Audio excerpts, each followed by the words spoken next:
From WisPolitics in Madison, you're listening to Capital Chats. Hello, everybody. This is Kate Morton with WisPolitics here with a Capital Chats podcast brought to you by Spectrum. Today I'm in the office with my colleague Adam Kellenhofer to talk about an interview he did with Dane County GOP Chair Brandon Maly. So Adam, tell me a little bit about that conversation. Yeah, hi, Kate. It was a very interesting conversation. So we talked about a lot of things, primarily the presidential election on the Republican side, of course. I kind of wanted to ask him about the primary results, how things are going to shape up going into November. And I was also curious, what are his thoughts on younger Republicans in Wisconsin? Because he is a 24-year-old chair of a county Republican Party, which Dane County actually has a very considerable amount of Republican voters. So his role in the party is quite important. So let's just get right into the interview. I am Adam Kellenhofer, joined today by Dane County Republican Party Chair Brandon Maly to kind of talk about how things are going in Wisconsin as far as the Republican presidential race. So welcome to the show, Brandon. Thanks for having me on. Yeah, it's a pleasure to have you on. So I kind of wanted to first touch on the Republican presidential primary. I know it's been a few weeks now, but I'm curious kind of what your thoughts are in terms of kind of how that shook out with a good number of voters, preferring the non-Trump candidates like Haley DeSantis, Chris Christie, Vivek Ramaswamy. Do you think, are those voters going to get on board with Trump going into the general election? Do you think they're trying to send a message in the primary, or what do you make of the primary? Well, the primary taught us some things. First, Trump has a little bit of work to do in Wisconsin. He's got to finish unifying the Republican Party, more so than in some of the other swing states. I think that in the primary, we had about 25% of the vote that wasn't going for Trump. Now, some of them were Democrats crossing over because they felt like the Democrat primary was even less competitive. I think we saw that in 2022, where you had 25% of people in Dane County, for example, voting against Senator Ron Johnson in the Republican primary, where throughout the rest of the state, the Republican Party was very, very unified behind Senator Johnson. So I think some of that happened this time around again, but it doesn't mean that Trump stops his outreach to Nikki Haley voters right now. And I saw an interesting interview over the weekend that helps illustrate where we are and where Trump needs to be. So I was watching New Hampshire Governor Chris Sununu. He was on with George Stephanopoulos on ABC, and they were talking about, well, you've said that Trump took part in an insurrection, or he encouraged it, and all of these things. While I don't agree with the governor on that, Stephanopoulos just kept pressing. How can you possibly come out and endorse Trump now? How can you support him now? And his response was, well, me and 51% of Americans. Country's pretty 50-50 right now, and most people think the country's heading in the wrong direction. So you have a lot of Republicans out there that are not happy with the choice. You see it more in Dane County than in other parts of the state. I get it. But at the end of the day, it's existential for anybody right of center.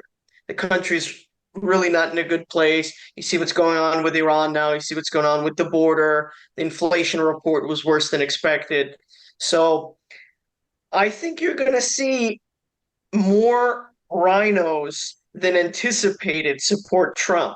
Seriously, that's going to be a thing in Wisconsin. Rhinos for Trump, people that were always against the guy but feel that the country's in an existential place. They're going to get behind him, but he's got to watch his mouth just a little bit. Just has to court them a little bit, and he'll do well in Wisconsin. All right. Yeah, no, that's definitely an interesting take. We actually did see, just a note, I mean, Donald Trump has called Assembly Speaker Robin Vos a rhino, and Vos has actually endorsed Trump for presidency and kind of said similar things as far as, Trump talking a lot on social media. So, but I do want to ask you, you are the chair of a pretty important county Republican Party in Wisconsin, the Dane County, which is, majority pretty liberal, very, very liberal, I would say, actually. But there are quite a few Republican voters here, and for your party, it is pretty important to engage those voters. So, how are you going to convince them to kind of get on board with voting for Trump? Well, we have the third largest share of Republican votes in the state.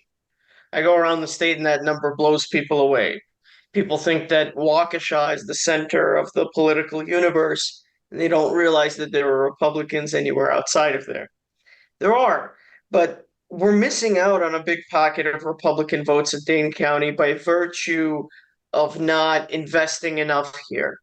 Not enough people hear the Republican message here, or they get demoralized. They get demoralized because they live in a place like Sun Prairie or DeForest. They live on the outskirts of Dane County, but there's just such a stigma to Dane County being such a progressive hotbed that sometimes people don't get the big picture of my vote is going to make or break a statewide election. So we've got to engage in a lot of um, get out the vote efforts for low propensity Republicans, Republicans that don't always turn out. It's not necessarily just about getting swing voters over or somebody from Biden to Trump. In an area like Dane County, that's going to be close to impossible. But getting a Republican voter off the sidelines and supporting Trump and supporting our Senate nominee, that's much more feasible. And there are tens of thousands of votes to be had in that category. Yeah, yeah, no, that's a sizable portion of votes considering, Biden won the last election by only 20,000 votes. So 10,000 votes from one county is definitely a significant chunk of voters. Are there any specific policy issues that you think Trump might have an issue with kind of attracting some younger voters, especially in Dane County? Like, is the abortion issue kind of is that something you guys are talking about, or is that a kind of a sticking point for any voters that you've been talking to? Well, the abortion issue for younger voters, at least, it's difficult. It's difficult, I think, with that subset to paint Trump as some sort of extremist on abortion, just because Trump is not necessarily the personal reflection of family values in the conservative movement. Now he had some very conservative policy agenda items that he got through and supported, but he's not always the personal reflection of it himself. That's why I think it's going to be a harder sticking point to him than your generic Republican. I think Trump was smart by taking the stance that he did. He took a similar stance to Senator Ron Johnson. I mean, Senator Ron Johnson made it through by this much, about 1 percentage point, because he was able to navigate the abortion issue in a way that we didn't see in the governor's race.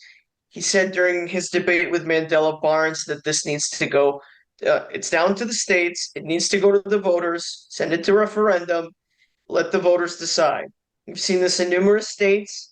It probably wouldn't shake out the way that a lot of conservatives would like. But then again, we believe in states' rights and the will of the voters at a more local level, not the federal level.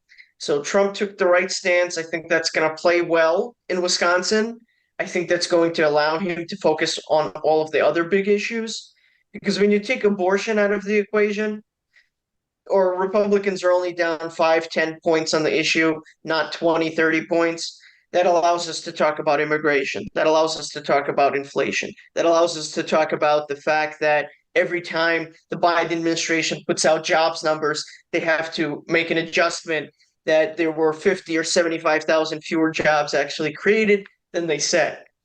So the big issues we win on if we neutralize abortion. I think that just going out in the community, going to the bank, talking to a Hispanic teller, or talking to someone at the grocery store, bagging the groceries, they'll tell you that the cost of living has gone up, and that's what's going to decide the election for them. Everything else is like a 30,000-foot view, right? Oh, Republicans are a threat to democracy. Republicans are gonna end the republic. That goes over people's heads when they're personally struggling. So I think there's going to be resonance for Trump among some of the lower income brackets in Dane County. Yeah. So I guess kind of sticking a little bit with the abortion issue, Democrats have argued that Donald Trump has said that he would prefer a national abortion ban. He's kind of also said that he liked the fact that the decision about when abortion should be legal went back to the states. Like he has said, kind of it's kind of a little bit hard to understand exactly where he stands on the issue, especially because in the past he has backed a 20-week ban too. So, how confident are you guys that Trump is his policy on abortion is to leave that decision up to the states? Well, Trump is not a rigid ideologue. I think that's one of the things many people like about him.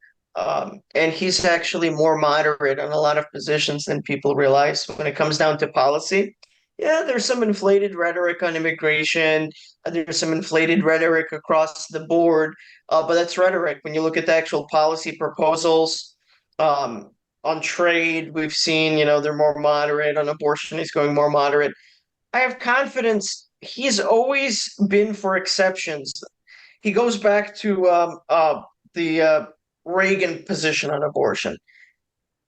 Should be exceptions for rape, incest, and life of the mother. He's always been in favor of those. He's always wanted the issue to go back to the states. Now it is. Everything's a big negotiation to him, and that kind of offends people on both sides of the abortion issue because you're talking about something so personal, something so sacred, you're talking about life. But at the end of the day, he wants to win. He does want to find some kind of common ground.